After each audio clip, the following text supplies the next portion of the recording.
Good morning and welcome to the Point. Now the Democratic National Convention is history.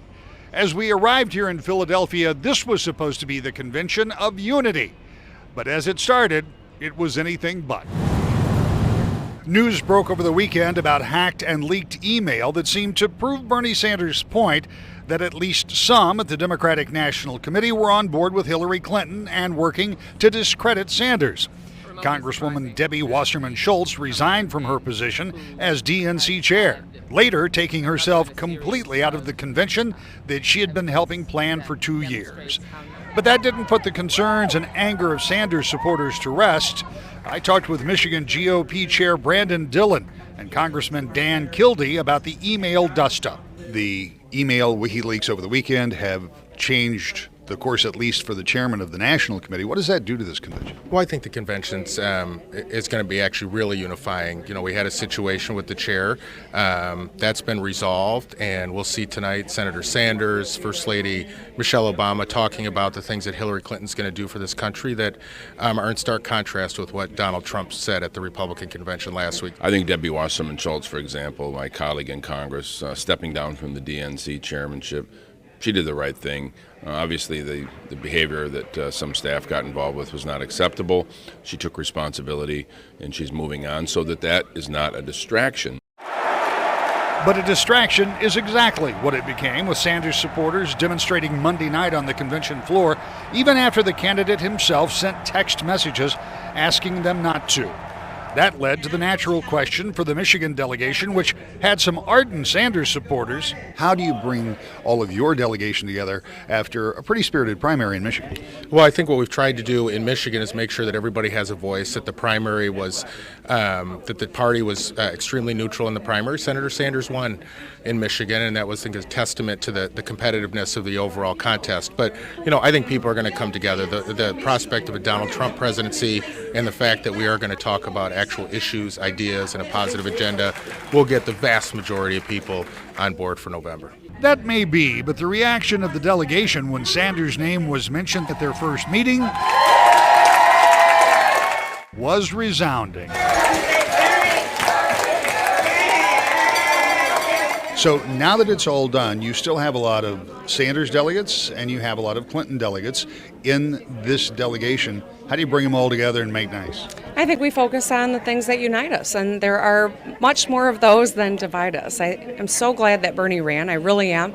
I think primaries aren't a bad thing. They're a good thing, and they keep you true to the values of the party that you're hoping to get the nomination for, and I think he was really played a very important role. Senator Gary Peters also adopted the party line that Sanders should be congratulated, his supporters embraced, and they should get on board with Hillary Clinton. This is really about bringing folks together. So that's going to be my focus here, is that we've got people who are certainly very passionate about Bernie Sanders and campaign very aggressively for him that are here as delegates. But as we leave, we need to all be united to understand that this election will offer the voters a very clear contrast between two candidates. And we want to make sure that we come out of this convention strong and are all backing Secretary Clinton as our presidential nominee. Have the past 48 hours helped that? Well, it's part of the process, and I certainly think that Bernie Sanders gave a wonderful speech last night, talked about things that he's passionate about, things that he has talked about over the months, but he was also very clear to his supporters that there is a contrast in this election. The things that he stands for, the things that they are so passionate about, are not represented by Donald Trump. But when Sanders spoke on Monday night, it was clear his followers were not going away quietly. And throughout the convention, they continued to make their presence felt, even if they knew it would not change the outcome. But it wasn't all about Bernie Sanders and his supporters. Democrats took a full frontal assault to Donald Trump, seemingly not wanting to repeat the mistakes of his Republican challengers who failed to engage Trump and were ultimately left in his wake. Michigan Senator Debbie Stabenow was among the Democrats going after Trump. You know, he talks a good game. At the Michigan delegation breakfast, Senator Debbie Stabenow wasted no time in taking on Donald Trump head-on. This is not the guy we want in the White House as President of the United States. And he said auto industry should have gone bankrupt. And by the way, maybe if they moved the plants out of Michigan to someplace where workers are paid less, we'd get the picture and we'd work for less in Michigan. They could bring the plants back.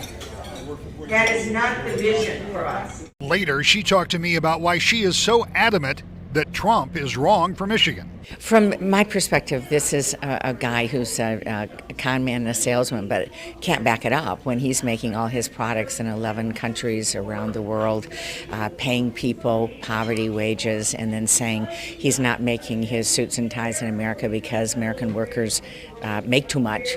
That doesn't represent what we need in terms of having a strong middle class. By Tuesday night, it was time for the convention to make some history, and we were with the Michigan delegation as they did. I think this is what democracy looks like. For Gerald Kareem, his fourth trip to a Democratic convention is another opportunity to see history. The ayes have it! This time, the first woman receiving the nomination of a major party for president. The Saginaw resident and the rest of the Michigan delegation waited for that moment as we talked with them in the Wells Fargo Center. Rosendo Rocha is from Holland and is a delegate for the second time, but Hillary Clinton's nomination makes this time special. How important is that for you and for the country? I think it's extremely important. I have twin daughters that are 12, and this is a great opportunity to show them that women can do anything. Madam Chair. By now, you've all seen that dramatic moment when Senator Bernie Sanders asked the convention to declare Hillary Clinton the nominee by acclamation. But this is how it looked from where they sat. And I move that Hillary Clinton be selected as the nominee.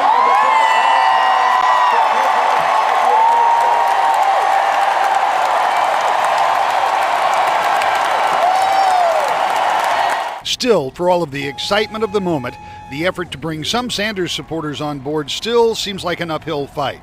Kareem, a UAW organizer, says he looks forward to that challenge. It's going to be exciting to try to bring both of the ideals together and to bring that same enthusiasm and excitement that was surrounded in the primary. So yes, it is going to be a challenge, but this is what democracy should look like. Amid the excitement and questions about Sanders supporters falling in line with the Democratic nominee, one longtime Clinton supporter and former Michigan governor wondered aloud how to combat the high negatives and perception of the Democratic standard bearer that she thinks are unfounded. This is the convention you wanted 8 years ago. Obviously, things changed, but here we are 8 years later, and why are you as engaged with the Hillary Clinton campaign as you have been for a number of years? Right. I mean, you know that I was supporting her in 2000, way back in the day in 2008, but obviously very supportive of the president. And I think President Obama has been really great for Michigan in terms of saving the auto industry and his serious focus on advanced manufacturing and those kinds of jobs that will help to propel Michigan into the future.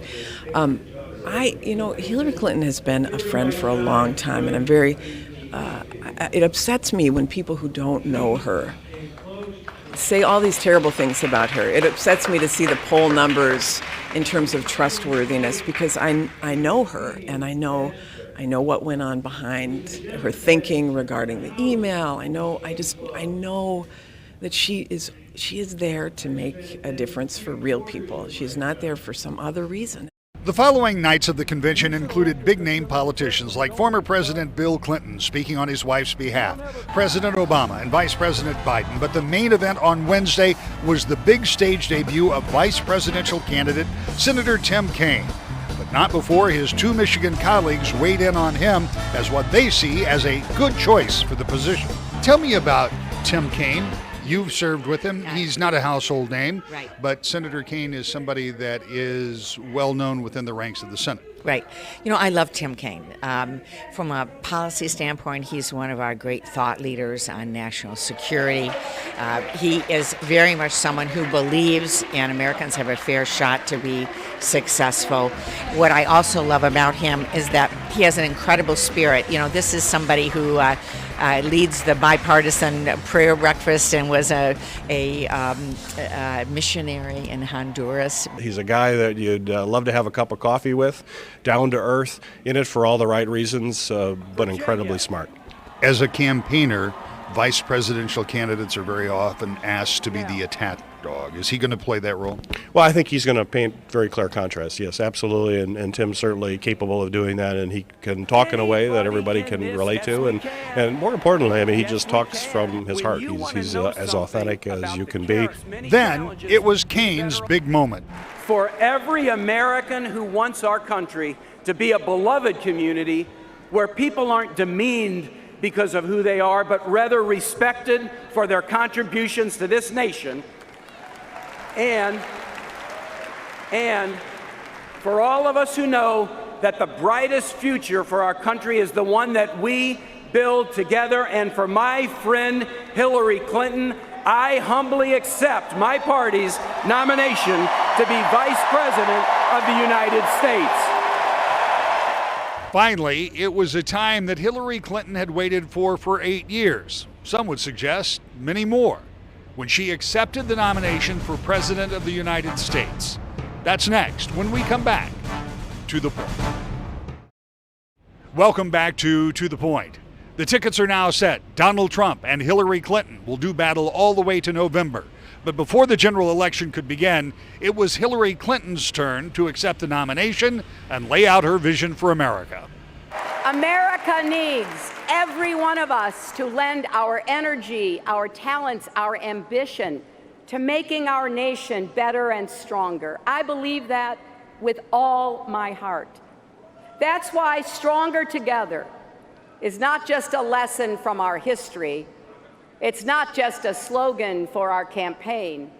It's a guiding principle for the country we've always been and the future we're going to build. A country where the economy works for everyone, not just those at the top. Where you can get a good job and send your kids to a good school, no matter what zip code you live in. A country where all our children can dream and those dreams are within reach, where families are strong, communities are safe, and yes, where love trumps hate.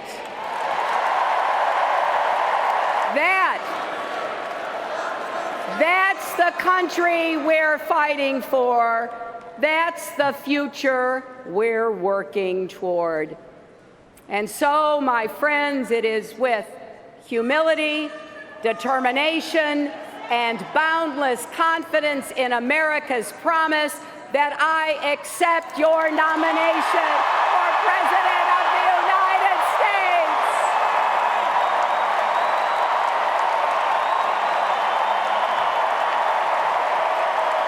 I will be a president for Democrats, Republicans, independents, for the struggling, the striving, the successful, for all those who vote for me and for those who don't, for all Americans together.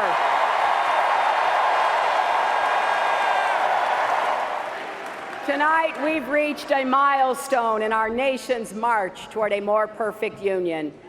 The first time that a major party has nominated a woman for president.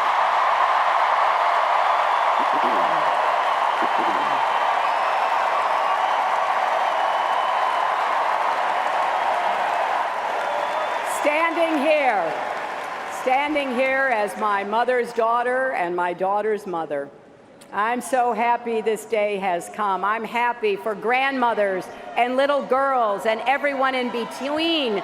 I'm happy for boys and men, because when any barrier falls in America, it clears the way for everyone.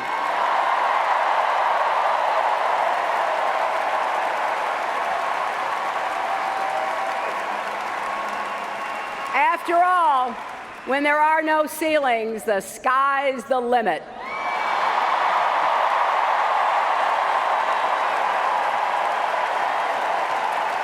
So let's keep going. Let's keep going until every one of the 161 million women and girls across America has the opportunity she deserves to have. But even more important than the history we make tonight is the history we will write together in the years ahead. Let's begin with what we're going to do to help working people in our country get ahead and stay ahead. So tonight I want to tell you how we will empower Americans to live better lives.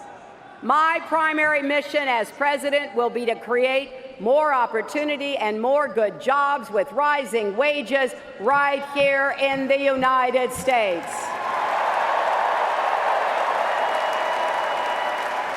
From my first day in office to my last, especially in places that for too long have been left out and left behind, from our inner cities to our small towns, from Indian country to coal country, from communities ravaged by addiction to regions hollowed out by plant closures. And here's what I believe. I believe America thrives when the middle class thrives. I believe our economy isn't working the way it should because our democracy isn't working the way it should.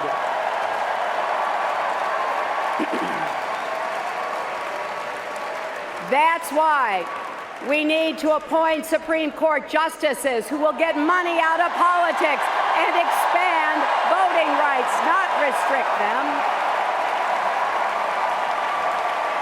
And if necessary, we will pass a constitutional amendment to overturn Citizens United.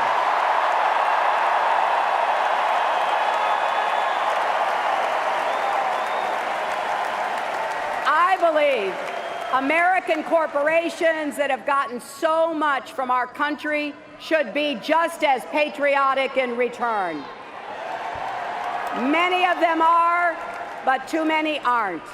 It's wrong to take tax breaks with one hand and give out pink slips with the other. And I believe Wall Street can never, ever be allowed to wreck Main Street again.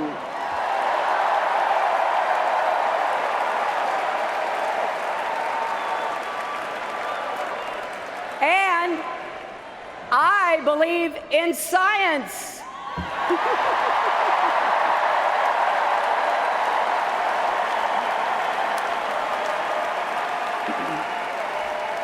I believe climate change is real and that we can save our planet while creating millions of good-paying clean energy jobs.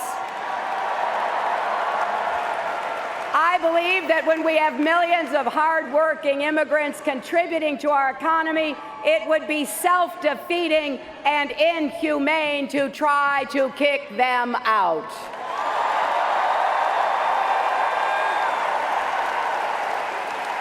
Comprehensive immigration reform will grow our economy and keep families together, and it's the right thing to do. So, whatever party you belong to, or if you belong to no party at all, if you share these beliefs, this is your campaign.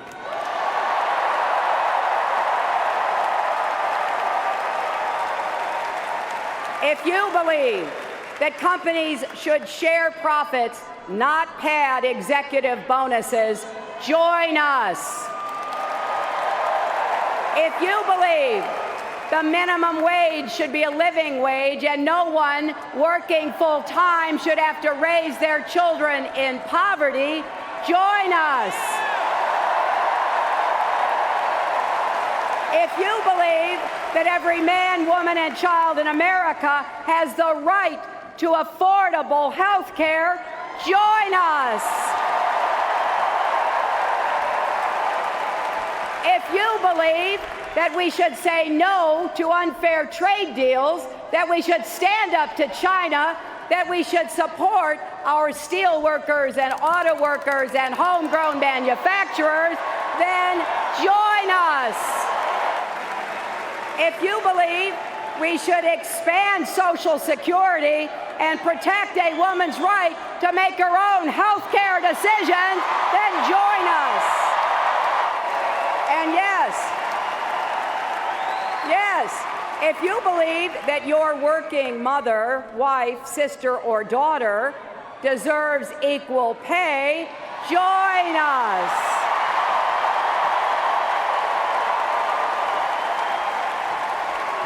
That's how we're going to make sure this economy works for everyone, not just those at the top. The choice we face in this election is just as stark when it comes to our national security.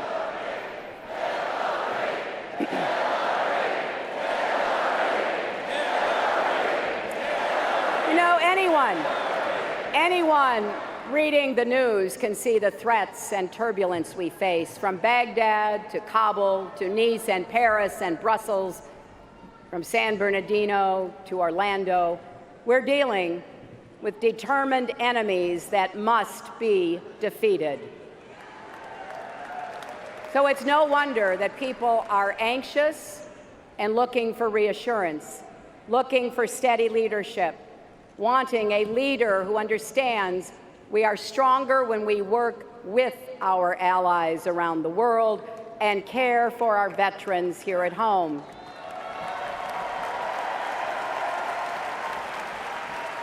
Keeping our nation safe and honoring the people who do that work will be my highest priority. I'm proud that we put a lid on Iran's nuclear program without firing a single shot.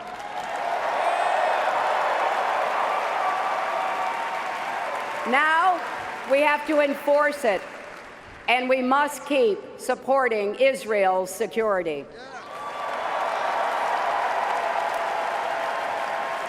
I'm proud that we shaped a global climate agreement. Now we have to hold every country accountable to their commitments, including ourselves. And I'm proud to stand by our allies in NATO against any threat they face, including from Russia.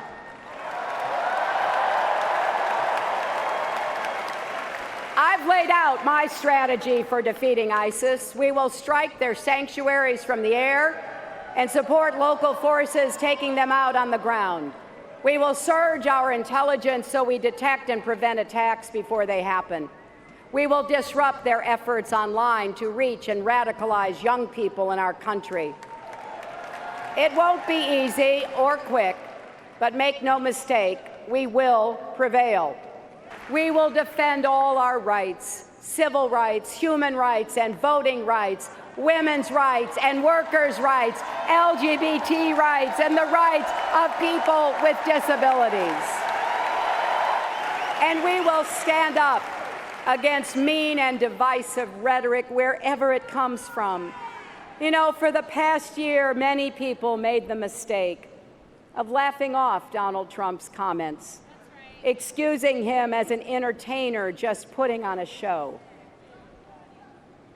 They thought he couldn't possibly mean all the horrible things he says, like when he called women pigs or said that an American judge couldn't be fair because of his Mexican heritage, or when he mocks and mimics a reporter with a disability or insults prisoners of war like John McCain, a hero and a patriot who deserves our respect. Now, at first, I admit, I couldn't believe he meant it either. It was just too hard to fathom that someone who wants to lead our nation could say those things, could be like that. But here's the sad truth. There is no other Donald Trump. This is it. And in the end, it comes down to what Donald Trump doesn't get. America is great because America is good.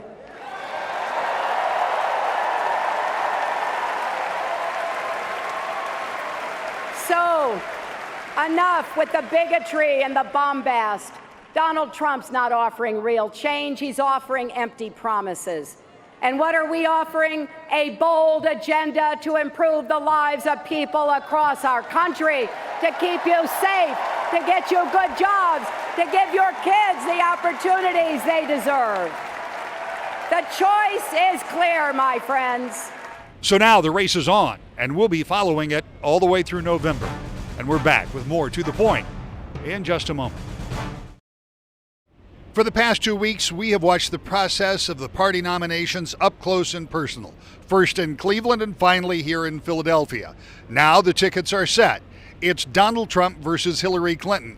It is a battle that will sure to include Michigan, and we'll be there every step of the way. I hope you'll join us weekdays and, of course, every Sunday morning at 10 o'clock on Wood TV 8 for To the Point.